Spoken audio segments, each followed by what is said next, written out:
Chapter 1, September 1819. "Please tell me this will be over soon," Ged Mowbray groused to Randolph Craythorpe, his best friend and sometime associate in the game of shadows they played for king and country. "What is your problem, Ged? 'Tis a wedding. Try to enjoy yourself." "Yes, and thereby hangs another tale. What on earth did Nate want to marry that blue stocking for? He could do so much better. I give it less than a year," Ged grumbled. "The devil, Ged! Nate and Julie are hopelessly in love. If you cannot see that, you need spectacles, or, at the very least, a quizzing glass." Randolph glared at his friend in exasperation. Ever since Nathaniel Livingston, the last of their trio, met Juliet St. Clair, Ged had done nothing but moan and complain, believing Juliet would come between them and spoil their friendship. It was early September, and the pair were sitting in a quiet corner of the ballroom at Radcliffe Hall, the St. Clair's country estate. The day, warm for the time of year, saw most of the guests wandering the sunny gardens or sipping fruit punch in the salon. Tables laden with tasty treats were scattered throughout the rooms and along two wide terraces. A few couples circled the dance floor to the strains of Mozart, Haydn or Beethoven. Sounds of laughter and happy chatter wafted through the French doors, standing open to allow the balmy air to drift through. The atmosphere convivial. The ceremony itself was dignified and, to Randolph and Ged's relief, short. The festivities began immediately thereafter with a traditional breakfast, lavish servings of ham and tongue with perfectly cooked eggs on the side, pieces of delicately poached fish or white soup for those who preferred something lighter, topped off with fresh bread rolls and hot buttered toast. Hot chocolate to drink and, taking pride of place in the centre of the table, was the wedding cake. An afternoon of leisurely entertainment followed.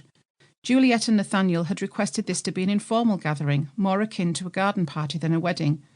A decision received by society with curiosity, and no small hint of sarcasm, Juliet's quirks well known, turned to delight at the relaxed ambience of the day.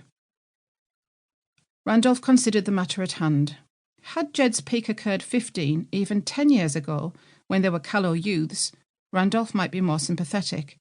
But they were nearing 30, far too old to believe a woman was capable of spoiling a friendship, steadfast since all were children.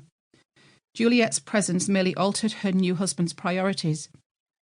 The three saw each other as frequently as they had before Nathaniel met Juliet, and all continued to be involved in the same covert operations. It was as though Ged did not want to grow up, to assume the mantle of adulthood. To him, their work, while serious and often dangerous, was more an adventure, just one for which he got paid.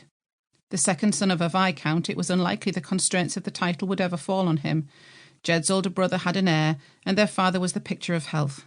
Thus Ged remained content, unravelling whatever mystery their boss, Lucas Withers, set them. To Ged, women were useful for one thing, and that was not a topic for genteel conversation. Randolph sighed. Of late he also found his heart touched by another. Not that he was prepared to apprise Ged. Felicity Hartwich, a young lady he met at a recent ball. It was early days.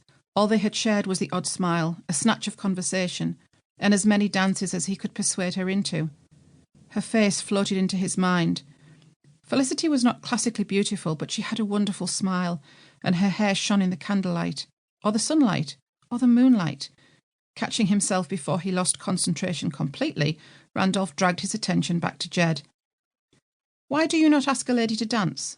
Women usually throw themselves at you, although why eludes me. You treat them with nothing but scorn, but mayhap a dance or two will cheer you up." "Only one thing will cheer me up, and that's more whiskey," muttered Ged. Then, realising how petulant he sounded, pulled himself together. "Beg pardon, Randy, ignore me. I know I am morose.